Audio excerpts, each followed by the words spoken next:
I've already searched it thoroughly.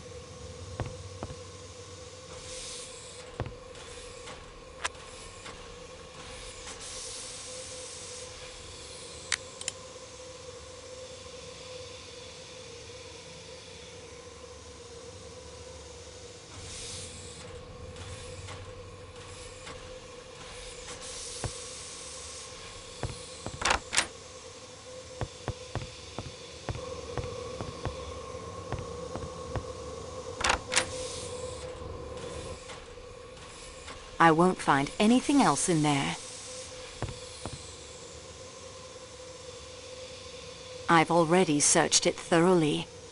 Colonel Arbuthnot, I do not believe we've been properly introduced. I expect the formalities must be winked at in a case like this, mademoiselle. The attendant told me you are acting on the frog detective's behalf. I am the frog, monsieur. Erkülü Pуаро is Belgian. Apologies, no offense meant. Your accent's a bit of mid-channel, difficult to pick up. May I have your passport, please? Of course. Colonel Francis Gordon Arbuthnot, the Mews, Cheltenham, Royal Northumberland Fusiliers, currently stationed in India. Yes, on leave. But you're not traveling on the P&O boat? Why not? I stopped in Baghdad with the AOC, who happens to be a good friend of mine. Where did you meet Mademoiselle Debenham? Miss Debenham? What, in Baghdad, if you must know. And your opinion of her? You can take it from me, she's all right. A Puka Sahib. Can you give me an account of your movements last night?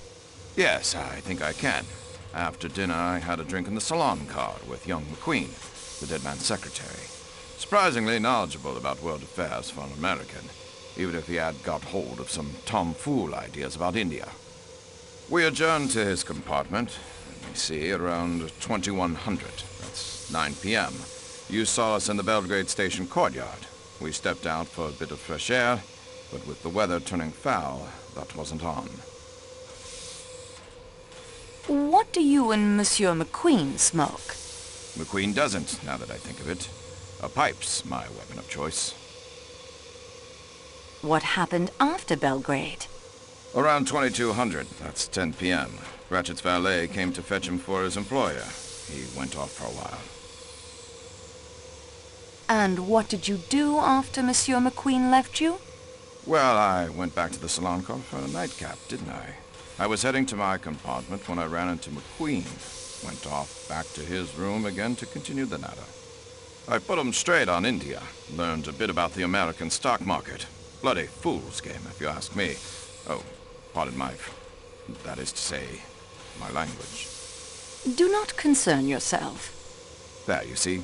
Now I can hear the accent. It comes and goes. What time did your discussion of world affairs end? The conversation was so engrossing, by the time I looked at my watch, it was 1:45. McQueen called the attendant to make up his bed. I came back here. Did anyone pass Monsieur McQueen's room while you were talking?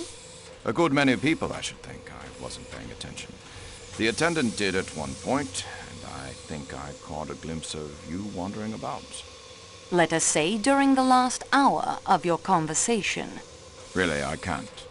Colonel, you have the soldier's observation for detail. Hang on. There was a woman, I think. Was this woman young or old? Didn't see her, wasn't looking that way. Just a rustle in a scent. Mademoiselle Debenham? No, I'd recognize. That is to say, it wasn't. No, it was very strong. Fruit or something. Can you pinpoint the time the woman passed? What were you discussing? Let's see, I was detailing the other washout. Stalin's 5-year plan was turning out. It must have been within the last half hour. More definite than that, I can't say. Have you ever been in America? Never. Don't want to go. Did you ever know a Colonel Armstrong? Armstrong. I've known 2 or 3 Armstrongs. Selby Armstrong. He was killed on the Somme. I mean the Colonel Armstrong who married an American woman and whose only child was kidnapped and murdered. Ah, yes. I remember reading about that shocking affair. Never actually came across the fellow, but his name came up in the officers' mess, of course. Toby Armstrong. Nice fellow. Everybody liked him. Distinguished career, got the VC, Victoria Cross.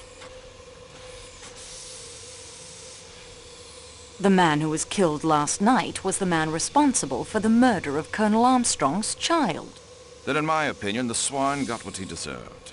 Though I would have preferred to see him properly hanged, or electrocuted, or whatever it is they do over there. Trial by 12 good men and true. Sound system. Anything you can recall from last night that strikes you as suspicious? There was one odd thing. Yes? As I got back to my compartment, I noticed that the door of the one beyond mine, number 16, well, it wasn't quite closed. The chap inside peered out in a rather furtive sort of way, then quickly pulled the door. Probably nothing in it, but you know what it is. Early hours of the morning, everything very still. The thing had a sinister look, like a detective story. Thank you, Colonel Arbuthnot. Not at all. Now, if you don't mind, I think I'll pop along to the salon car. Don't let me keep you. You mean to say you intend to stay in my compartment? Yes. And search through my belongings? I'm sorry, but I really must. But that's... I mean, it just isn't. That's bloody irregular. Pardon my French.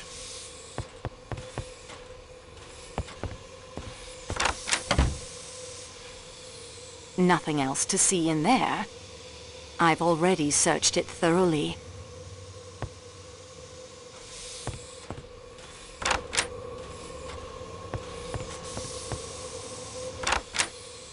Nothing else to see in there.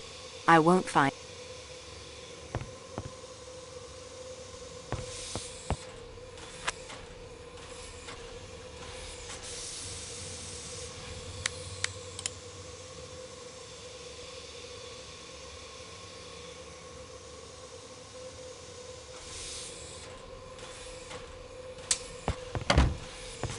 The bracelet is worthless, mademoiselle. It is copper only.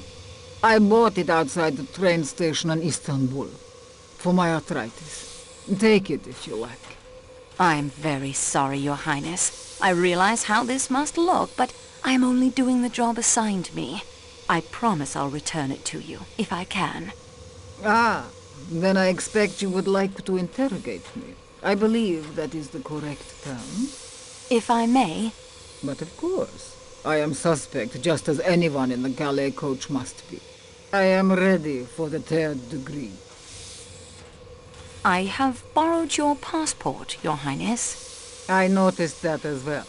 Natalia Dragomirov, 17 Avenue Kleber, Paris. You are traveling home from Istanbul, madame? Yes. I have been staying at the Austrian embassy. My maid is with me, as you saw in the marketplace. Could you give me a brief account of your movements last evening? Nothing could be simpler. After dinner, Schmidt, my maid, read to me. We were interrupted by the train stopping to avoid the avalanche. Then she read aloud to me some more, till quite late. Can you give me an idea of the time? If I were to guess, I would say it was 1:30. Has your maid been with you long? 15 years. Do you consider her trustworthy? Absolutely. Her people come from an estate of my late husband's in Germany. Forgive the personal nature of this question, madame, but what is the color of your dressing gown? My dressing gown? It is of blue satin. You have been in America, I presume, madame? Many times. Were you acquainted with a family by the name of Armstrong? You speak of friends of mine, mademoiselle. Sonia Armstrong was my goddaughter. I was on terms of friendship with her mother, Linda Arden, one of the greatest tragic actresses in the world. As Lady Macbeth, as Nora in A Doll's House, there was no one to touch her. I was not only an admirer of her art, I was a personal friend. Is Linda Arden dead? No, she is alive.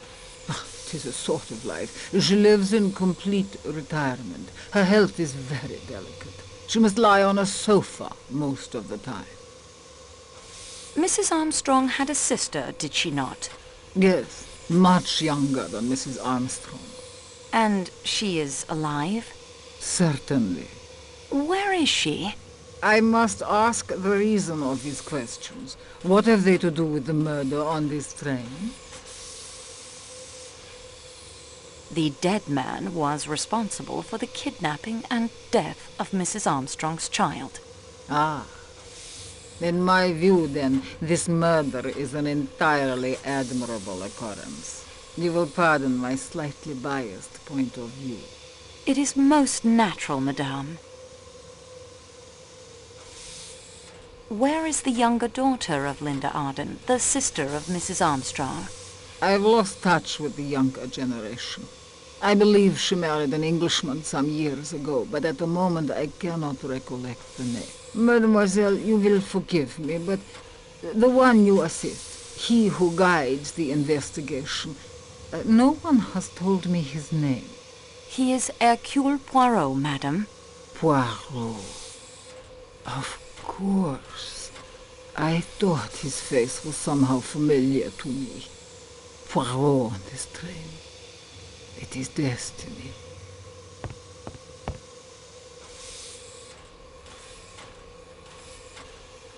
Cassetti? That monster? On this very train? And Poirot as well? Oh, we are but puppets of destiny.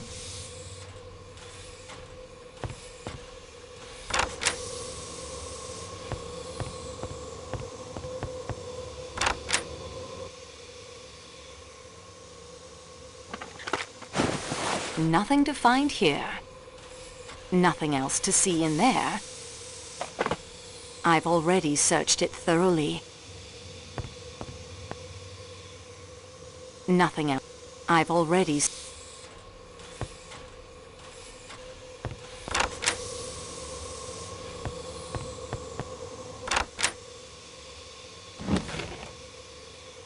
HMK.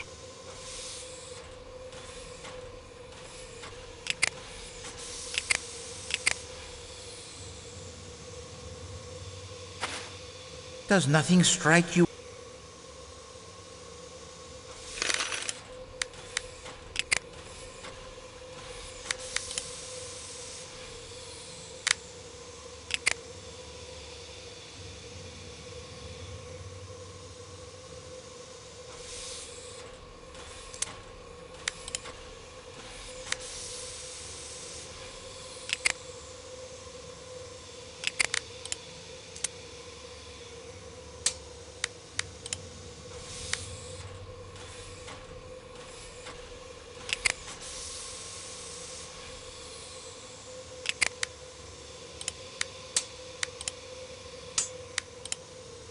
The copper bracelet is now straight with a hooked end.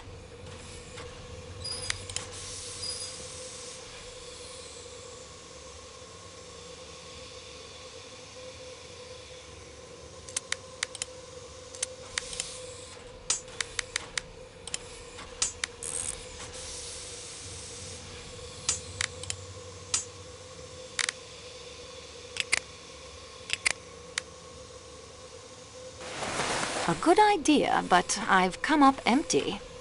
I won't find nothing else to see. I've already...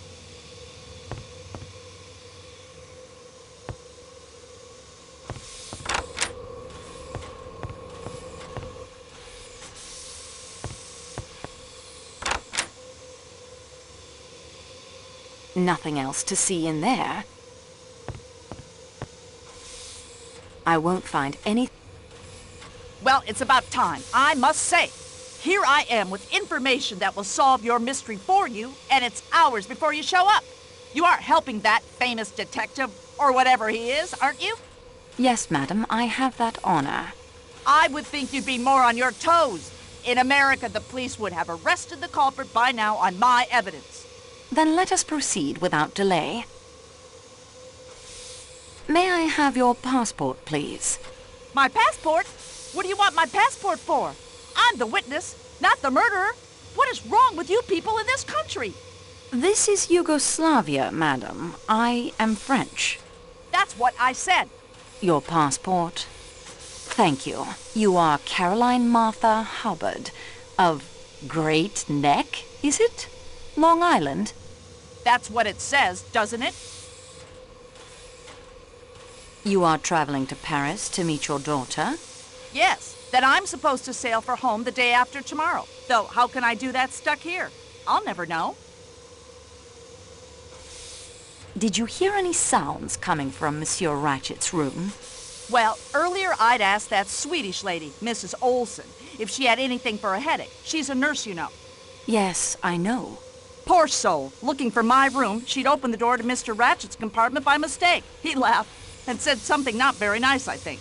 But I couldn't make it out. She said, "Oh, I make a mistake. I ashamed to make a mistake," in that bizarre accent of hers. And he laughed again and said something about her being too old. The idea! My late husband, Mr. Hubbard, and I enjoyed conjugal relations right up to the very end.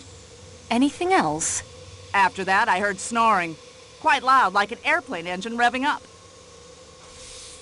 What color is your dressing gown? What an odd question. I have 2 dressing gowns, if you must know.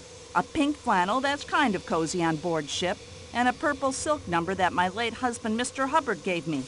But what in creation do you want to know that for? Someone in a scarlet kimono was seen coming out of either your compartment or Monsieur Ratchet's. It is very difficult to tell sometimes which is which when all the doors are closed. Well, it wasn't mine. Then it must have been Monsieur Ratchet's. That wouldn't surprise me any. I thought I heard a voice in there. Was it a woman you heard in Monsieur Ratchet's room? Yes, I think it was. Did you hear what was said? Well, I didn't put a glass up to the connecting door and eavesdrop, for heaven's sakes. What sort of a person do you think I am? When was it you heard this voice? I have no idea. Sometime after the snoring died. Was it before or after the train stopped? After. After the man in my room that you have so far failed to ask me about. I woke up, heard the voice, and that was that. Tell me about the man you thought was in your room. At last. No offense intended, sweetie, but you foreigners do just about everything backwards. The man? Well, I was in bed. I woke up. All in the dark it was. And I knew, I tell you, that there was a man in there with me. In your bed? In my what? How dare you? No, in my compartment. I was just so scared I couldn't scream. I just lay there and thought, mercy, I'm going to be killed by some foreigner. These nasty trains. I just lay there with my eyes closed and thought of America. Somehow I got my wits about me and I felt about with my hand and I felt. Yes? The bell button. I pressed it and pressed, but no one came. I thought, mercy, what if they'd murdered every single soul on the train? I went on pressing the bell, and at last, footsteps in the corridor. I dragged on my dressing gown, the pink one. I screamed, "Come in!" and switched on the lights, and would you believe it? There wasn't a soul there. Michel opened your door and entered. Yes, although considering the time it took him to arrive, he must have come by dog sled. He seemed to imagine I dreamt the whole thing. I tell you here and now, I'm not one to imagine things. Michel searched your compartment? Yes, even under the chair. Although he said there wasn't room for a man to squeeze himself under there. I asked him to check the connecting door. Was it bolted? No, but I knew it had been because I asked the Swedish lady to check it when she brought me the headache powder. Before Michel arrived, did either door open and close? Sweetie, my eyes were squeezed shut tighter than a banker's fist. I didn't see. And with the bell making all that racket, the intruder could have dynamited a hole in the wall, and I wouldn't have heard it. Do you remember the Armstrong kidnapping? I'll say I do. How that wretch that did it escaped scot-free, I'll never understand. I'd have liked to get my hands on him. You could have, madam, when the connecting door was unbolted. You mean Ratchet was the man? Yes, his real name was Cassetti. Well, imagine that. Wait till I tell my daughter. Were you acquainted with the Armstrong family? Well, they were from New York, too. But no, they moved in a very exclusive circle. I've always heard that Mrs. Armstrong was a perfectly lovely woman and that her husband worshipped her. It was all incredibly sad. I would like to dust the doorknob of the connecting door for fingerprints. My, aren't you the little improviser? Be my guest, sweetie. Search the whole place if you'd like. I need a drink. Mrs. Hubbard, wait. You dropped this. That's not mine.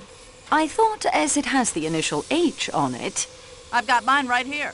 See? It's marked CMH, and it's a sensible thing, not that flimsy, expensive Parisian cambric. What good is a hanky you can't sneeze into?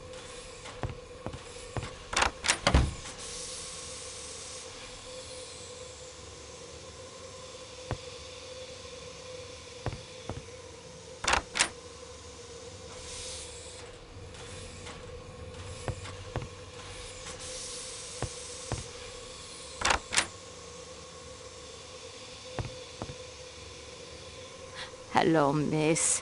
There is more snow coming, I think. Greta, you know Monsieur Poirot has asked me to help him investigate the murder. Yeah, I have heard this. It is satisfactory with you? Very. Will you help me? I will try. May I have your passport, please? It is here.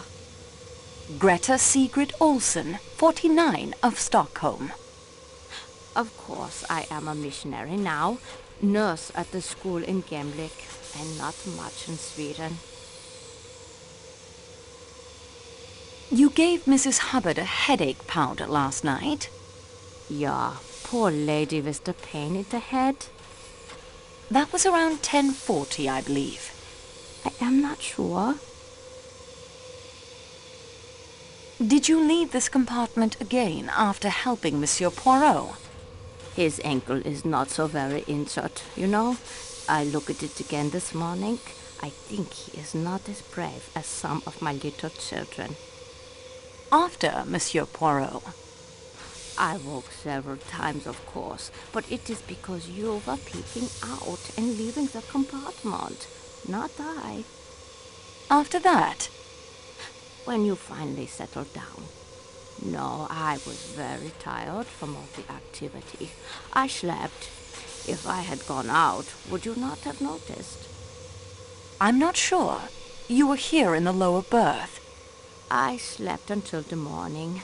I slept soundly enough that you might have gone out again. I do not know about that, but I myself was sleeping. Your dressing gown is brown, is it not? Yeah, you have seen it for yourself. Very comfortable, of Jaeger wool. Did you see anyone in the corridor when you took Mrs. Hubbard the medicine? Not in the corridor, no. Somewhere else? I opened the door to the dead man's compartment by mistake. Mr. Ratchet. I was much ashamed. What did you and Mrs. Hubbard talk about? The pain in her head. It started at the back and sweep itself forward over her eyes and... Anything else? She asked me if the door between her compartment and Mr. Ratchet's is locked. I check it for her. And? It is locked. Did you actually see him? Yeah, in his bed he was, reading a book. Did he say anything to you? He laughed. He invited me. I do not care to repeat what he said. It inflamed my cheeks. I left at once, naturally, and went into Mrs. Hubbard. That means you were the last person to see Monsieur Ratchet alive. I am suspected of all the people aboard the train. I am suspected. Have you ever been in America? No. Almost I go once.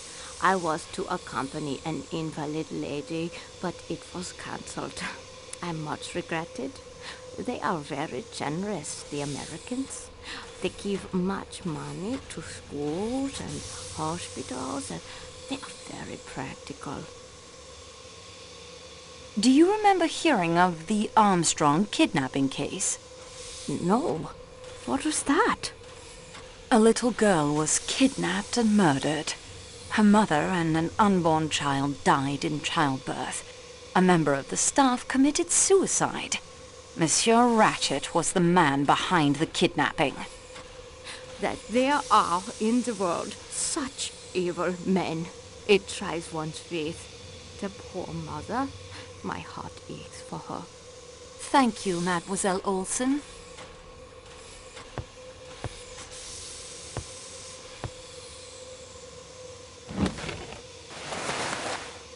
Regardez, mademoiselle.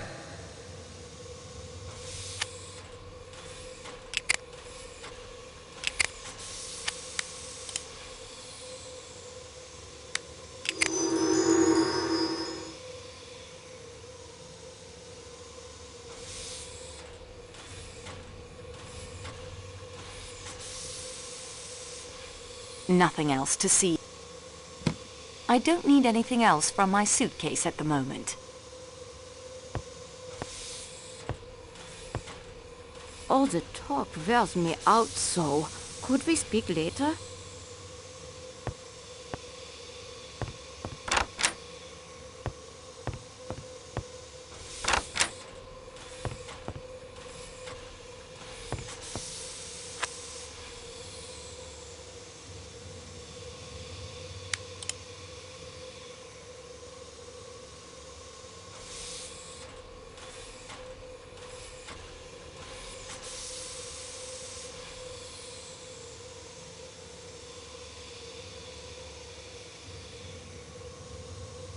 Yes, Fräulein. Frau Schmidt, I am helping Monsieur Poirot in the investigation of Monsieur Ratchet's death. Will you assist me? If I can. May I have your passport? Yeah, here it is. You are Hildegard Schmidt, aged 43, living in St. Petersburg? Where I attend Madame la Princesse, yeah. What can you tell me of your movements last night after dinner? I moved very little. I read to the Princess Bleak House by the English writer Charles Dickens. The sudden stopping of the train interrupted us. Madame la Princesse luckily was not harmed. I returned to reading. I do not read aloud very well, but Her Excellency says that it is all the better. So it sends her better to sleep. When she became sleepy, she told me to go. I returned to the compartment I share with Fräulein Debenham. What time was that? It was very late. 1:30 or more. Tell me about Mary Debenham. She is a very agreeable young lady. She was already asleep when I came in after reading to Her Excellency. What color is Mademoiselle Debenham's dressing gown? It is a pale purple. Mauve, I believe the English say. Did Mademoiselle Debenham leave the room at all last night? Not after I returned.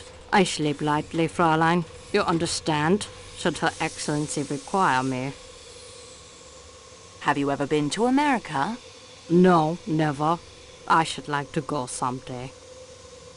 Do you know who this man Ratchet really was? He was not Ratchet? His name was Cassetti. He was responsible for the death of a small child named Daisy Armstrong. My God! I have heard of that. The kidnapping. It was wicked. Wicked! We are not so wicked as that in Germany. Is this your handkerchief, Frau Schmidt? No, it is not mine. It has the letter H, you see. Ah, but it is a lady's handkerchief, that. A very expensive cambric handkerchief, embroidered by hand. It comes from Paris, I should say. Did you see anyone as you returned to your compartment? Only an attendant. He was sitting at the end of the corridor. No, Fräulein. He came out of one of the compartments in the middle. 2 or 3 doors from Madame la Princesse. Was it Mrs. Hubbard's compartment? It may have been. But I saw him come out. You weren't in the corridor. I most certainly was. He nearly ran into me, apologized, and hurried off in the direction of the salon car. A bell began ringing, but I do not think he answered it. Then the bell started ringing? Yes, Fräulein. The attendant was Michel. Our regular attendant? No, Fräulein. What? What did he look like? Small, dark. He had a little mustache.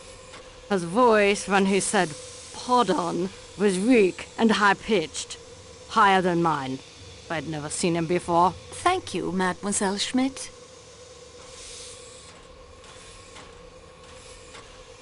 Nothing else to see in there. I've already...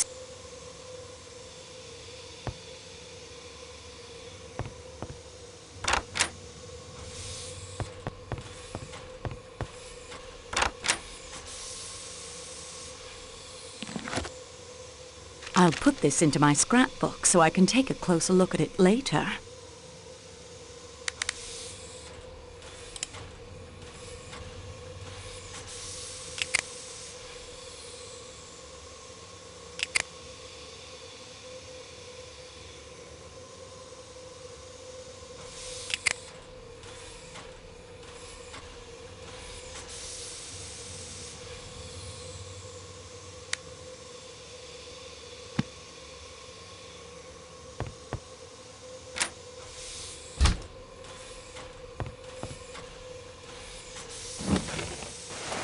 Nothing to find here. I've already searched it thoroughly.